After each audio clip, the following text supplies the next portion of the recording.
All right, good morning. Welcome, viewers and listeners, to The Point for this Monday morning. Nothing strange. It's a GBN family affair. And in the chair with for GT this morning with my good friend, I like to refer to him as Dr. Sylvan McIntyre, because, you know, a doctorate is bestowed upon you when you would have achieved certain intellectual capacities and practical experiences. And you've met all of those. So I refer to you as Dr. McIntyre. Thank you, sir. So there are honorary doctorates that one can get, of course, and there are the academics that one can achieve. And there's also something where one can attain his PhD. You could either be poor, harassed, and distressed. And, and you have your PhD. I love this. You have a PhD, actually, and then you are able to deliver at a certain level. I actually heard another definition for PhD: pothole dodgers. Yeah, oh, that could be too, but if you were poor, you were harassed, you were distressed, and then you were able to rise above it. It shows that deserve a PhD. You show that you have achieved. It's meritorious. Yes. So good morning, Dr. McIntyre. Good morning. Of course, Sylvan McIntyre has become a staple here on GBN throughout eons. You know, always sharing with us critical information, and with the season fast approaching, of course, you know, we will be talking about disaster preparedness and readiness and so forth. So from the Atlantic season, hurricane season is right upon us, days away. Yeah, of course. What preparations? How are we looking? Yeah, well, you know what? That question should be to Nadman or Mr. Innocent. But I mean... You asking me how we looking? I know you know. I know you know. Okay, so cool. I can ask you that. So actually, and I'd just like to say from our point of view personally, and from the Caribbean Disaster Risk Management Solutions, that's a company that I represent as well. We've been providing useful updates and useful hints to people. We do not compete, but we complement the national effort in terms of disaster preparedness and readiness. And we have been doing some things over the last couple of days, and coming into the hurricane season 2025, we do have the preliminary predictions out, and it tracks to about 19 systems that should come through. Wow. 17 to 19, about 9 of them are expected to become hurricanes, and 4 out of that should be major hurricanes. I want to speak about major hurricanes. We speak about hurricanes tracking winds in excess of 110 miles per hour. And we understand for the tropics as well, those systems, I articulated on it last week, that they're called tropical cyclones, because they come across the tropics, they come off the coast of Africa, the Cape Verde Islands, and they track from east to west. Yeah, so they're tropical. They're very tropical, and they do bring with them gusty winds, heavy convections. Obviously, that will cause some landslides, and you will have flooding, and the heavy wind itself will cause dung trees, poles moving, rock falls, etc. But actually, before I go into the details of the readiness for the hurricane season as we started, I just want to, over the weekend, we had a nice weekend and so forth, and it is usual for us, Gigi and myself, to be able to give flowers. Remember that? Yeah. So we remember flowers before that. Of course. So we always look for something positive that we want to, give to the nation and highlight some things. We spoke about last week a little bit of the work going on at Grande Town. We want to continue to complement that and to flowers to those who are responsible. You can see now the widening. I hope you traveled over the Grande Town recently. Yeah? No, I haven't. It's a matter of months. You should. I haven't. Yeah. You should, because we have been advocating for some safety measures up there, and the widening of the corners and the modifying of the drains. So a lot of the box drains are now becoming proper slipper drains, although they're not very slip enough, they're not deep enough, I think, and the gradient on them could be adjusted a bit. The width of them, we commented on that, but I think the initiative is really commendable. The widening of those corners, it really makes it safer for people traversing those areas. And when they're taking the aggregates and they banking it off and filling up those holes and widening those ends, it really sets a different and better scenery for people traveling that area. And for people who are apprehensive and anxious when they see valleys, they are breaking that away so much. So when you drive, you don't have to feel as though you're going to just run off the edge. But there are some places that we think some guardrails and retainers should be put up. Through the Asher McIntyre Safety Foundation for Roads, we're trying trying to get some temporary ways that we can help in those areas and put some reflectors on it, because there are actually some places that you really don't see when visibility happen to be poor. Right, which is almost going to be almost always now with the season. Correct. And I was driving through yesterday early, and the mist was very dense, and so visibility was just like 7 feet ahead of you. You had to slow really. You had to put an even fog light to go through. And so if you have lights on and you have reflectors, luminous things that you place on the edges, you can actually see and not really run off. You can really drive slowly. Even at nights, that aspect is good. So that kind of a work I want to encourage the authority to expand on that and continue, even going further south by Hit Me Easy, going down there after you leave the Seven Sisters. Right, yeah. Right. Yeah. The bridges, we asked that they kind of clear it up a bit and expand on the rails. And that corner after you leave the Seven Sisters, there's a deep one there that sometimes vehicles come around really close. But and there's a ravine on the bottom side. Not wanting to disrupt, but I beg to. The issue of our roads, all right? I am around quite a while, 50 plus years. Yeah, that's an achievement too. Right. I like how you say it. That's a nice way to put it. Thanks, yeah. Yes. And in my lifespan, I have yet to see an in-depth road rehabilitation project. Not just rehabilitation, but maintenance as well. Yeah. Because the network of our roads haven't changed. No. So many dynamics have changed in recent times. Yes. The number of vehicles, the size of the vehicles, and in my opinion, there are some trucks that I'm seeing that really doesn't belong on Grenada's roads with that network of roads that we have. Absolutely. But I think one would have thought that after development took place, then we expect the roads to develop as well to accommodate the number of vehicles, the size of the vehicles. There was once talks about one straight road from Grenville through the Granitang instead of all these curves and so forth. It's time that we do that. And then there was discussion of a ring road around the St. George's area, hitting it all the way to points, and it can go a ring road all the way maybe up to the north. Because that, in my opinion, that is true development. Yes. The infrastructure is developing, so we have to make the accommodations that are comparative to it. No, you're speaking good sense as usual, that these are some things that, we should really focus on in terms of development. And I think we get so caught up in petty issues and differences that sometimes we cloud the real issues that are affecting us, and we don't look too far into the future. The mistakes that the developers before us made, we're just building on those mistakes rather than developing on what we should. If you look at, there isn't a lot that happened over the years, 20, 30 years down the street that, as a matter of fact, something has even gotten worse. You look at where some buildings are, and you're wondering if physical planning is really enforcing some of those rules. But it continues to happen even now. Yeah, where people are even cutting in on the road space, where they're building houses and structures. The veranda and the porch is right in the road or on the road. And before I forget though, a soaring issue for the south of the island. Ladies and gentlemen, listeners, followers, we're going to be speaking about Hurricane Redness, but the issues that must come out. I was driving up the Morris Bishop Highway just before I came up this morning, and I had to pull up on the road, put my hazard light on to allow a gentleman and a toddler to cross the street. He was there waiting and for the traffic to cease so he could pass. And at that time the traffic does be congested, right? And there was a police officer lower down the street.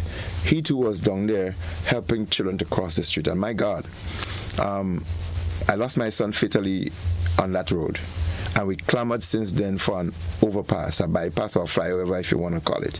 And up to this day, you have not seen any tangible or physical work gone in. The sidewalks are not created on the left side going towards the airport. And the other side, then, it is still very congested. And so many persons traverse that area on a day-to-day basis. And every time I pass them, my belly boil. And the inevitable happened to me. My mind run back every day to that situation. And I'm saying, are we going to put some more people through this? Are we going to cause somebody to get knocked down on that street before we really see something happening? You know, we're going to continue to speak about that. But I think we're going to speak and we will have to act. There's something we have to get people to come out and really advocate for and stand up for. Our safety is something that we cannot compromise. We should not compromise. And there are things that we make and blow up very much in our country, but the real issues of safety, well-being, professional and personal development of people, those are some things that people need to stand up for. Those are things that people need to stand up and protest for when it is not happening. As a good friend friend of mine, Wendell Maxwell, often said they major in the minors. Yeah. So let's get it really serious. So that again, I wanted to plug it in. We need to put some effort on that street before we have another or more fatalities or serious injuries occurring. That's a real story. We have to move on it. If the state mechanism can't do it, I think reasonable corporate citizens should step forward and say, you know what, let us partner with government, let us partner with somebody, or let us come together. We have people living in this area, and I'm sure that's why I said the world doesn't need all good people. The world needs a few good leaders, a few good movers and shakers, and people will follow. Okay. And so if people would come forward and say, this is something good, let's get it done. And finally, with the flowers. Nutmeg farmers, I want to really applaud the GCNA for one of the initiatives that they just done. So nutmeg farmers and workers, recently the authority embarked, I think recently as Friday, on empowering those people who work in the industry in first aid. Okay. We had about 30 plus of them, 20 something plus, I think, almost 30, in training, and it was not one level. It was a mix of persons, and I was really moved to see this initiative. You know, you empower people with a skill that not just belong to other people, or they will help others, but just to help themselves as well. And people felt empowered when they expressed themselves, how they felt about what they received. I said, you know what, if you had given those people, you know, a raising salary or otherwise, sometimes they may not have even felt as self-empowerment is much because better. the money will finish. But that skill that you attain is lifelong lasting. And so we have to do that. In addition to that, I think one of our lead entities in Grenada in terms of providing state stability is that of our energy company, Grenlec. They too empowered them. They were involved in training their staff, management, supervisors, etc., in emergency management, because they have been given some emergencies. And they realized that they had some deficiencies, and so they went in to be able to do that. And finally, flowers. The Great Athletic Association, they had a team time trials at the stadium where some youngsters came out. They had to be doing like decathlon and heptathlon kind of events, more than one. And to see those youngsters, the talents that they were exposed to, and the authority investing in them, even having medical response team there in the event that, you know, the kids were no. It's a move in the right direction that we say we're not putting the pieces together. If you're going to be exposing our young people to what their future could be built on, their talents is harnessed, the well-being, the medical, etc. There's a whole system now that could cater for that, and it is now going to be inbuilt. And wherever you have youngsters, there is a system of mentoring, and there's a system of looking after their medical and emotional needs, and I think that is commendable. And that is the segment on giving the flowers, all right? So we take that commercial break, and we come back and get into today's gist of the matter. This is To The Point. It's 20 minutes after 9 o'clock.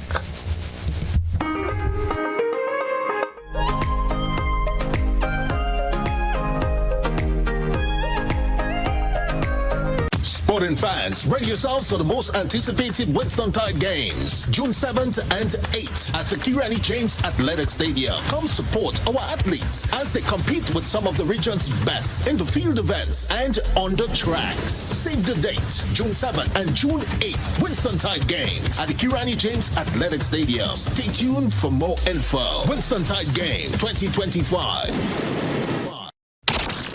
Grenada. The road to greatness continues. Catch the senior men's national team live at the Kirani James Athletic Stadium for 2 thrilling football clashes. Saturday, May 31st, it's a fiery international friendly as Grenada takes on Anguilla, just $20 admission. Then on Wednesday, June 4, it's our FIFA World Cup qualifier versus the Bahamas, $25 admission. Both matches kick off at 7 p.m. sharp. Come dressed, come loud, come proud. Style your national team, bring your posters, and show the world you are the 12th man. Let's pack the stadium, flood the stands, and roar together. Get your tickets now at the official GFA ticket outlets. Go to Fed.com or at the gate. Let's stand proud with Team Grenada. One island, one team, one goal.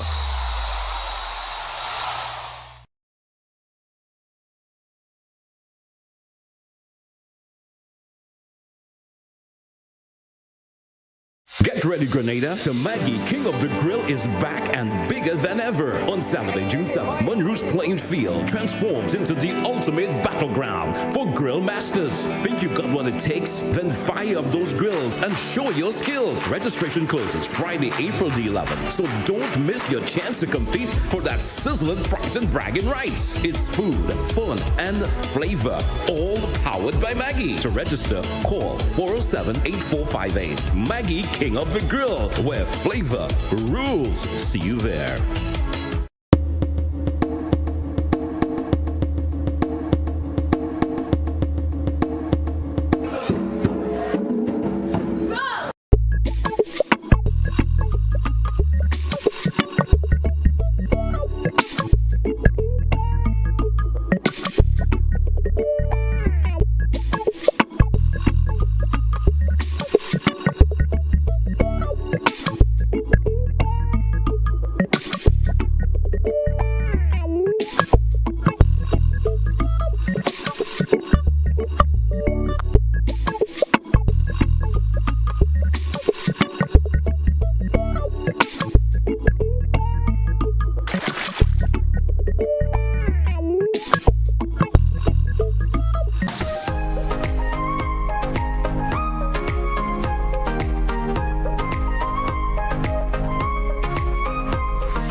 Welcome back, viewers and listeners, to the Point program. We're talking hurricane preparedness. The season is right upon us. Yes. So, you've got a wealth of knowledge and experience in that. So, Mr. McIntyre, expound. Yes.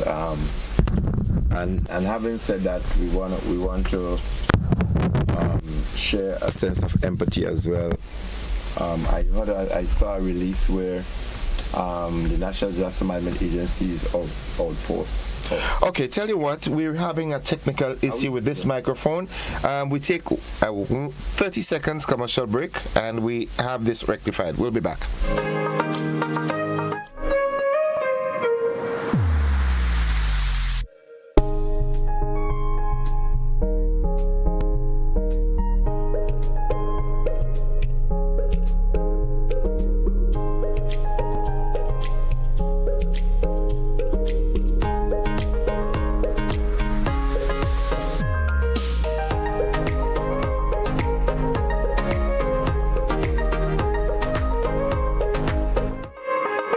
And just like that, the problem is resolved. Welcome back, viewers and listeners. Mr. McIntyre, as you were saying.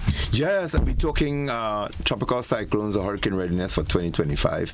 And on that note, I was saying I saw a release where NADMA's Community Outreach Center in Petit Martinique, they got a bit of fire destruction over the last couple of days. And I think the police is also housed in that same building in PT Martinique. Right. Yes. I saw a social media release on it where community people came out and helped and so on, so my empathy goes out to the agency. I hope that all's back in place, and the people of PT Martinique, I hope that you rally together as you have been doing.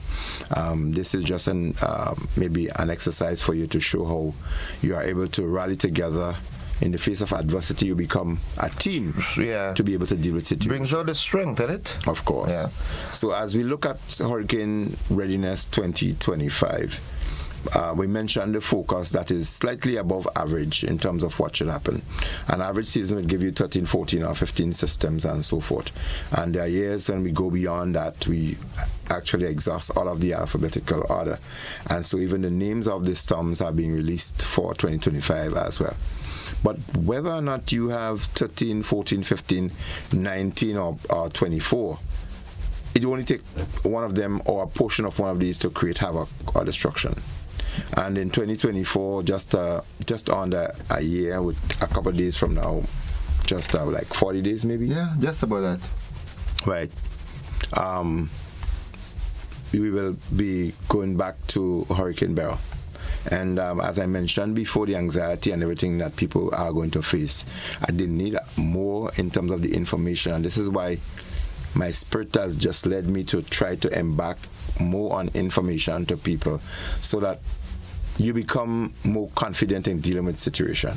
And I asked a senior technical person over the last couple of days, how are we? And he said to me, we're better than we were before. And I said, that is reassuring. Okay. Which means and you mean someone within the dynamics of the national entity. Okay. Yes, said better than before. And I said, that is really reassuring, because what really needs to happen is when you have a situation, you need to be able to come out of it bigger, better, stronger. And people need to be able to feel that, if I face one of that again, I can come through. Right. I can handle that. And so before a system approach and so on, there are some procedure that one needs to undertake, and one of it is following the warning messages released by the entity. You have NADMA and you have the Met Services. Okay. So Met Service give hydrometeorological information. Anything that relates to water and atmospheric, etc., they are the ones who are the authority on that. They speak, and the people from NADMA's office will not speak and give any technical information unless it comes from the Met office, or if it is released by any other means, Met has to endorse it before it becomes public knowledge. Before we get into the meteorological aspect of it, all right, let's go to now. At this time, this dispensation, with the hurricane season officially being open in just a matter of days. Yeah. What advice could you give to the populace as of now? What are the things you should be doing? Because whether we like it or not, the 1st of June will come.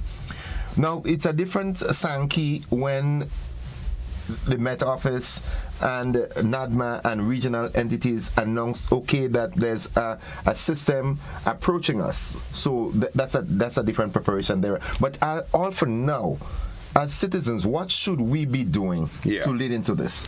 And okay, good question. And the more people hear things, I'm hoping that those who did not hear before, they're going to hear again, because this information should come across various medium in terms of what people should do before, during, and after. Right now, like I spoke on the program last time around, I said, water will go. So your mindset has to start thinking, what are the things that can possibly happen during a hurricane or during a storm or during an adverse weather condition period. One of it is water will go. Yeah. So here what? The pigtail buckets and so on that have been sold in some of the supermarkets for $3 to $6 and so on, buy a couple of them.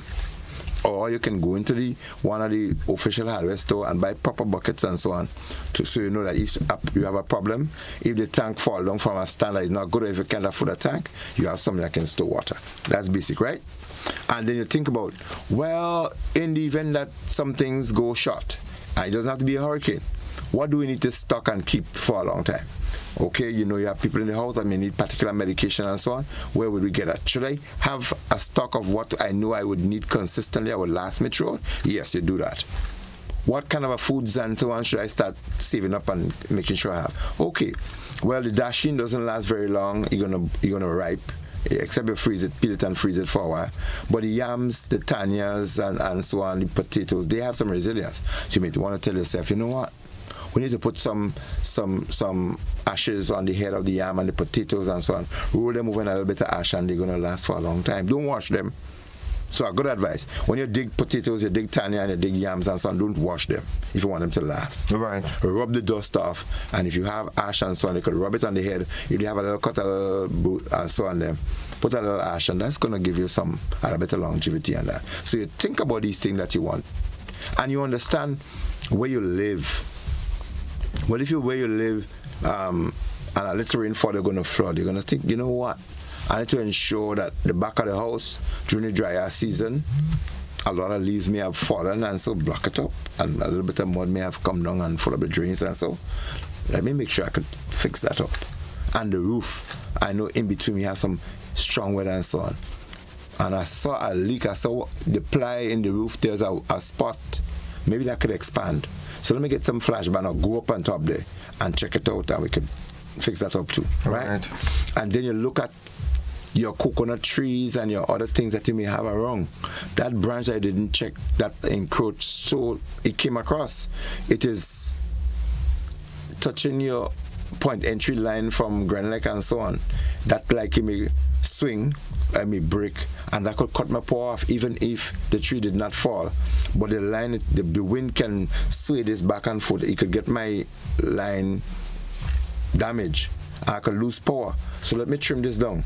The coconuts that are hanging and so forth, the dry ones may fall off, but the green ones too may also. So let's take them off. And not only that, even with the coconut trees, when you look at the height of it and so forth and where it's located, maybe it could be a nuisance rather than a good. Because if the coconut tree is on the edge of a precipice and your house is close by, when the coconuts fall in, coming in, you're going down the precipice, so what is the purpose of having it anyway? Cut it down. That's true. So yeah, good common sense prevail for all of these things. So the early preparedness measures that one should take then is generally looking at what we call what you envisage or you figure will go short or you will need. How do I get it ahead of time? And you know when a watch or warning is issued by Met Office, especially when they go into the warning, which is 36 hours before a system impact. Once they go into the warning period, people get crazy and they buy down supermarkets. Well, don't put the supermarkets at the pressure so late. Start it now so they could order more stuff. Start putting on little things and you have it. So if you start stocking and you start having things, they realize, okay, they are depleting. They're going to pull in some stuff. So even when the system comes, there'll be more stock on island. So food security is almost guaranteed to an extent. So you put those little systems in place, and then you look at, well, you know what? Whether we have a storm or we have a hurricane or otherwise, power will go, energy will be required, batteries, yes, good as well. But we have a ready source of energy from the sun, right? So solar energy, solar power radio, solar powered light, solar chargers and so forth. And you get a lot of things that's solar centric these days. So try to make use of that and figure out which of those things I need to have. And important, documents and clothes and other things are going to wet, regardless of how good your preparedness measure might be. You might have some water coming in, some flood may happen, some seepage may occur, important documents may get wet. Well, people don't carry briefcase and so much these days, right? They get kind of scared about carrying briefcase because they don't want a lot of things. Yeah. You know, so you want to be able to secure your stuff, not in any bag, but waterproof sealed bag. And there are ones that have a tight Ziploc type stuff. Secure these, start getting a couple and put it around. Trash bags that are likely to go set. Buy a little reel of that and say to yourself, tell the people in the household, we're not using all those trash bags. And that one staying away in the event of something. But the other point about it too, because things have become so biodegradable that even a trash bag don't last very long, you know that? Yeah. You keep them for a while. It dissipates. Yes, they will break on you. So these are something that you have to go and recheck all the time and replenish your things as you get closer into the hurricane season. And most important, start the conversation early with your family. What if something happened? We are going to do. You're not making a will then, but tell the children where the important things are in the house. Documents, sent. Yeah. Tell them if something happened, I didn't get home in some time. Not that something happened to you, but you get trapped. Like in the hot heat of the dry season, we have flooding taking place and vehicles getting trapped and people can't move. In the event something happened, tell them this is what to do. Electricity switches. Turn off for mains for water, gas and so on. 3 basic things. And emergency numbers. How many persons are really aware of that? Mm-hmm. In your homes and so on. We keep this away from the children. We don't want them to play with gas. We don't want them to go into water. We don't want them to touch electricity switches and so forth. Because tell them what are the dangers and how safe they could be if they follow certain things. And they will do it. Somebody may get an electric shock. And what you want them to do is not try to pull and grab the person. Tell them don't touch them because you're going to get attached as well. Get something dry and push them away. But before you can even do that, shout out and tell them, disable the source of the energy, take the breaker out, turn the main switch off, and they know where to find it. Right. That could save a life. So understand your little procedure. And something like we use a lot of PVC, this plastic thing for doing plumbing. And they have their resilience. Sometimes the cement that they use is not so good, it deteriorates over a period of time. Pressure increase, lines pop. Yeah. All the water runnings. Nobody in the house know where, because whole day there's children on the smart whatever. On the gadgets. They're not going outside, they're not looking around. And you call them and you tell them, well, the water, some neighbor call and say, I see some water running. And tell them, well, turn off the main because we don't want. They don't know. They know where to find it. They don't know where. So it is important that they know these things as well. And we're talking all these things even before we start getting the notices that there's a tropical wave that is approaching us. These are prerequisites. You know these things in advance. There's a different set of actions that need to be taken when we under a watch or a warning. That's correct. And one of the entities that I really wanted to have, maybe should have given them some flowers to, is the RGPF. The RGPF, even if they don't blow their own trumpets and so forth, but they in a lot of ways are organized. They do have what is called a hurricane instruction manual, and they follow some procedures step by step that tell you, like, right now what to do. Because last week I was at the South St. George, the week before I was at Central, and we were going through some readiness tips with them. I was running through hurricane readiness and then showing that hurricane readiness in general corresponds or complement what they have as a plan. And so every stage of the plan speaks to what action should be taken. The average entity don't have that, and people don't even have those steps. So right now they are doing the preliminary in terms of getting members au fait with what to do in the event. And nationally across, before we even spring into the season, that's the conversation like now we should be having. And so people hearing it, they get more used to it and so on, because I always maintain that despite you say that disaster management is all comprehensive, you should speak about it throughout the year, but how many persons speaking about orange during the mango season? Yeah. Not a lot. There's a quotation that I saw that I really like. Birds don't eat guava in mango season. That's correct. So what's happening then is what people will be in tune to. So a lot of people tune you off when the official hurricane season is not there. That's when you're excited. And it takes a lot to reculture us, so to speak, in terms of getting us to understand that we have to be prepared all the time. So there are some things that the traditions that we have had before that we need to continue it until people are walked into a different mode, understanding that these things could happen. Has to be part of our psyche now. Yes. Because whether we like it or not, climate change is here. The storms are getting more ferocious. Yeah. The droughts are longer, the rainy season. So preparedness has to be an everyday thing in our psyche. We take a commercial break. When we come back, we get into what we do now when the notices are coming out. Of course. Folks, this is To The Point. We'll be back after these messages. Don't you go anywhere.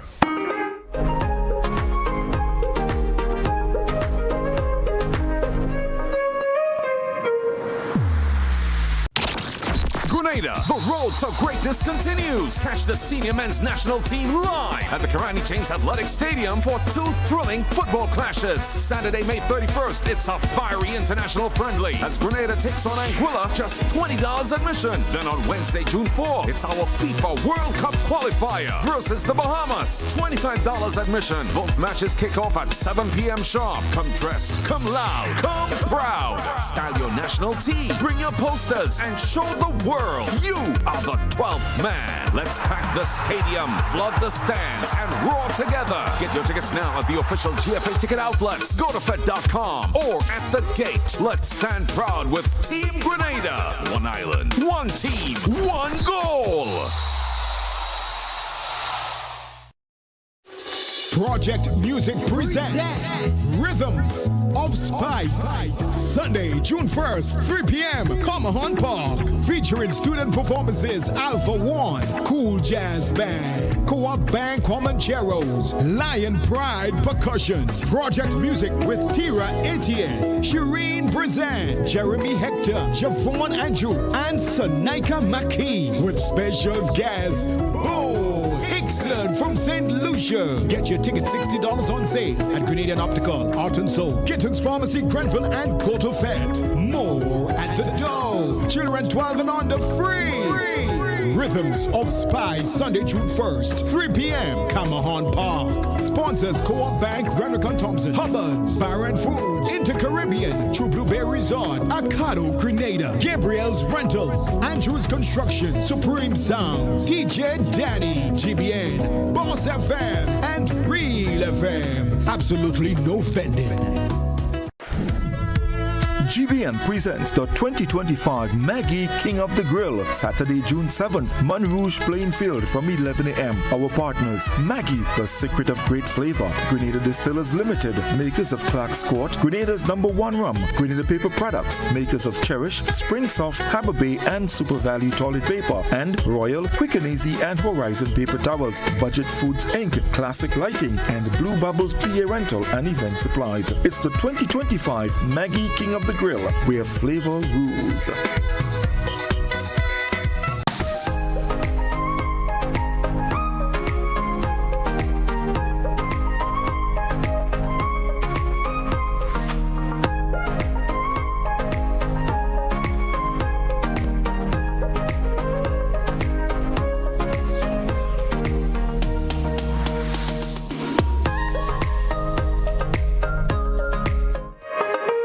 Welcome back, viewers and listeners. This is To The Point with the man himself, disaster specialist, Dr. Sylvan McIntyre. I call you that. We're looking now, we've already looked at the preparatory phase, the things that we should continuously do throughout the year because we know the season is going to come. Now we want to get into the more intricate aspect of when that sad, scary moment comes that you hear from GBN that Grenada has been placed under a tropical storm watch or a storm warning. What should we do? I mentioned within the last week I was speaking to different entities in terms of national readiness, what they should do. And what I recognize is that there are a lot of people across country who still don't understand what the warning periods are. So we do have warnings for tropical cyclones, hurricanes and storms, depressions, tropical waves, and so on.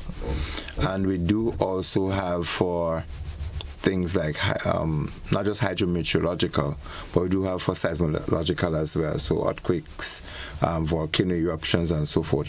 There are different color coding that our nation need to understand as well. Now, the hurricane and storm watch and warnings in itself still has a combination of hours and color coding, and so when there is an area of disturbance identified by Met Office, there's a particular geographical area between the generation of the tropical cyclones and when they come across the Caribbean that our meteorological systems will look at, and then they will release what is called an alert. saying to entities, this is what we're seeing out there.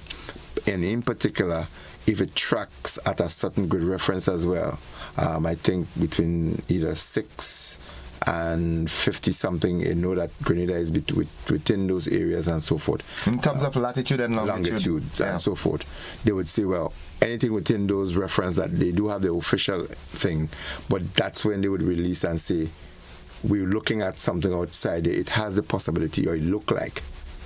And so I remember during Hurricane Ivan, the process was clearly identified, despite Grenada did not, in my opinion, take it as we should have. And we knew like a week plus that system was trending towards Grenada. Because as disaster coordinator then, and John Peters down at Met Office, we were having that conversation. And before the information was outside to members of the public, he was saying, we're looking at that thing way down there, but it seems as the way it is located. The trajectory. The trajectory and the trending across, it seems as though we could be in some problems. So I started the internal readiness for Grenada without panicking the general public. We were putting our instruments in place. And so this is what needs to happen when we realize something is out there. And nowadays, people have the ability to see. And they have the ability to interpret as well. The only danger about that is that it is so far that we have to be careful of what we take and always try to get the lead and guidance from our local Met services. So they'll say that. And then when it develops to a point where there's wind and a particular strength of wind, it constitutes from a tropical wave to a tropical depression. And then the depression waves and so on, wind increase. And when it gets up to about 39 miles per hour, you know that then you'll be, okay, now we can say it becomes a tropical storm. And then tropical storm goes up, it goes all the way up to 73 miles per hour wind. And a lot of people don't understand that strong tropical storms are sometimes even more destructive than some hurricanes. Yeah, because we've had those before and they created some havoc across. And so after 73 miles per hour, you go on to 74, and then you start with the category 1, 2, 3, all the way up to 155 miles per hour when you get to category 5. And so the system that we had before, we got, I think Janet was at 2, Emily again was at another 2, Ivan was 3, and Beryl was a cat 4.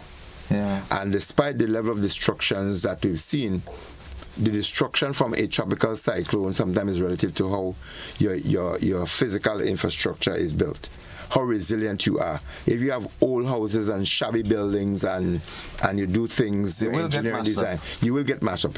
A category 1 would make you look as a category 5 based on how your economy and your physical infrastructure is set up. And so around now, when we are facing that, those are some of the considerations we should take. We are in the hurricane season, and the Met Service, they're beginning to look at the instrument. But let's say a storm is approaching, then what should we do? You always hear, they said, follow your local Met Office for warnings, bulletins as they come through. They would guide you. So you will have what is called the watch, simply meaning that you're looking at the system. There's a possibility. So you have 48 from 76 sometime hours they would generate that, but your cut-off time goes into 48 hours before the system comes through. I want to interject here that the time and the distance within which a system should actually make landfall or approach, it is always measured from the center of the system. So you have the center of the storm, but you have the eye of the hurricane. Right? And so they would measure from that. So you'd realize that if wind speed extend 110 miles from the center, and it is closer to Trinidad or Barbados or otherwise. So before the system actually reaches Grenada, we'll be getting rain and wind. We will be getting because getting into the center of it, that's where you check all the barometric pressure and everything like that, and how much it expands out. That's correct. And obviously people will also understand, I think, more information in terms of how to understand what's going on, because the lower the barometric pressure, the stronger the system would be. And I kind of explained what when people speak about a depression, the kind of a mindset you should put yourself in. A depression always refers to a low state of something. And if you're told that somebody they've been depressed, you're not low. They're low. They're low. You're low state. Yeah, it's low. And it is a point where if you are depressed, you can drop and you can break. Yeah. And so this is why before somebody actually sometimes goes into a mental breakdown, otherwise they go through depression. They go to a state of depression, anxiety, and then depression. Yeah. And then So you always find that low state where that person goes off and they're thinking deep and they focus and deep and otherwise. That sometimes indicates self pressure. Yeah. So I kind of related similar to the meteorological and tropical findings of cyclones as to when you have those pressures and so on, what it actually means. So when you hear they say the barometric pressure, usually it is 10 point something millibars and so forth. It falls under that and so forth. They tell you and rising, if it says rising, that is good news. Yeah. They say it is dropping or it is low. You have more problems. And then we had a lot that went below 10 sometimes, and we knew that with those we were going to have some problems. One of the things that some people kind of would ask you to do when you're facing a storm. One guy asked me whether or not you should close your windows or open them. Whether I should put on shutters, open them. And he was asking the question and then he was answering me. He said, because when you have the pressure that comes in on the inside, he said, and I did it, and the pressure is what will take your roof off. Yeah. So sometimes you have to open some space, a window or something on the opposite side so you can release the pressure. He said, I literally, and I said, well, you asked me the question, you give me all the technical answers. That's exactly what you need to do. You need to monitor and fix the system, because if you shut up everything, like some people would suggest, put on shutters, lock up your window and everything, it will implode. And there is some way where pressure starts to build on the inside. What should you do then? It is really prudent and understand that you need to be able to open some on the opposite side to. It's not the east or the west or the north or the south. It's the opposite side to where you figure the breezes or the wind is coming at a particular time. Because remember, they're called tropical cyclones. Yeah. They are spinning, right, clockwise, and they're time when they come anti-clockwise. So that's why you have the eye of the system, and when people see the system come through, they say, well, the winds start coming in the opposite direction. So it depends on its location, it depends on the stage it is at, where you may have the eye passing before or after. That's when you can figure out which side you should release the pressure from and which side you should actually keep close. But so one takeaway point here is that as the head of a family, the head of a team, your unit at home, it's important to be mindful that you monitor the system and you see from which angle the wind is coming, and you try to get some exit in your house on the opposite end to that. And how will you see the wind coming, sir? I don't know. I never seen wind before. Right. Some people say they saw it in Ivan. They say it has a kind of white. I saw the wind. A kind of whitish. Yeah, I saw the wind. That was a play by Ricardo. They actually felt it. But the point is that make good sense is that you may hear the song from a particular direction, and maybe from your vantage point. You could look at the sway of the trees as well too. The angle the trees are blowing from. Because right where I am here, not too far, we were looking at Hurricane Ivan from Mount Weldale, and we were looking at the then Prime Minister's residence, and we were looking at GBN. And I personally looked at all of the galvanized, how they peeled off GBN's building. And I looked at the galvanized and the branches and so on from the trees coming across from Prime Minister's residence as well. And we were just having a nice like a smile at it, during Hurricane Ivan. How those things started peeling like onions. It's amazing now we could smile after Ivan. Someone says here, Mr. McIntyre, do you think that the extremely tall old palm trees at Palm Court in Grandlands should be proactively cut down? I will have to do a technical assessment. I can't say from this point they should, but it is something that we do have some limitation in. There has to be something called risk management inspectors or hazard inspectors that should go ahead and look at these things. Not just look at how somebody built or didn't build, but something that are likely to pose some level of threat. They should inspect that. That's why when people say that person tree has some problems and they believe it can fall into their property, they need to speak to NADMA, they need to speak to forestry and then places. And that's where the inspectors should come from. Yeah. And they should go out and check it out and say this thing. And they can make a recommendation for the persons to take it out. Okay. And according to the law in some countries, I don't think we quite have it embedded. Now we have our Disaster Management Act. I am hoping that that's also in it, where you instruct people to remove it. Should they not do that? The state does it. Your state would do it, yeah. And if there's an expense, they should pay it as well. Mm-hmm. Someone says, "Good morning, Innocent and Sylvan McIntyre. My husband and I are seniors. I have a golden apple tree overhanging my house. Need help to cut it down, please, or would poison to get rid of it, please?" Okay, so I technically answered them when I said it's a good thing to speak to the National Disaster Office. There should be someone within the office should be able to direct them as to how. And I know we had a good relationship with forestry in the past, Mr. Baptiste and Mr. Jeremiah and those guys who were there and so forth. They gave a lot of support, and they would even from forestry to send some people to look at it. They would even help use their chainsaws and stuff to do that. I'm not saying that they would and they have a responsibility. But they need to reach out. But they need to reach out and have a conversation. But NADMA is the focal for places considered to be of some kind of a risk or danger. It's amazing. We've only got like 2 minutes left on the program. Yeah. Any parting words? Yes, I do have. I want to say to people that the hurricane season again is almost upon us officially, but before it enters, there are some preliminary things that we should do. The must-dos. Must-dos. And during the system, it is, as we was intended to speak and expand on, our next program still will take a little bit more, because people need to understand when you have a system that is approaching or it's actually making landfall, that there are some things that you should and should not do. Let me ask you this. And the post is also critical. Let me ask you this. The fact that where we're located as a nation, right, there's no denying the season will come. Yeah.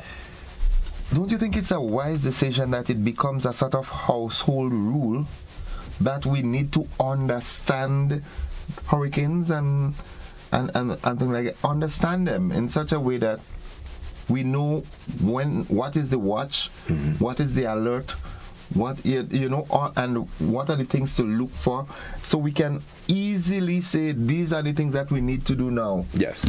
And I also want to go on to extend and say it's not just hurricanes. You notice we're getting a lot of tremors nowadays, earthquakes. Of course. So all these things, because where there are earthquakes, the possibilities of tsunami and so forth will kick in. Yes, they will. So we need to really, as a people, become more abreast and educated and alert as to disasters in general. Yes. And should I become the minister with responsibility for disaster management? Well, you should. And national security and otherwise, it is one of the things I would try to ensure gets legislated, that the aspect of disaster risk reduction should be, in some cases, not just a request, but it should be a decree in some cases that people do certain things. The systems that work best for us, I take for example, where it is a socialist country, I speak about Cuba, but there are some things that is really regimented, it is really commissioned by the state, and there's something that people must do. And so that adds some resilience to the capacity that your country can really have and build, because there are some things that you don't leave it up to chance. You channel people to do it, and there are consequences for not doing it. Okay. Dr. Sylvan McIntyre, thank you very much for sharing.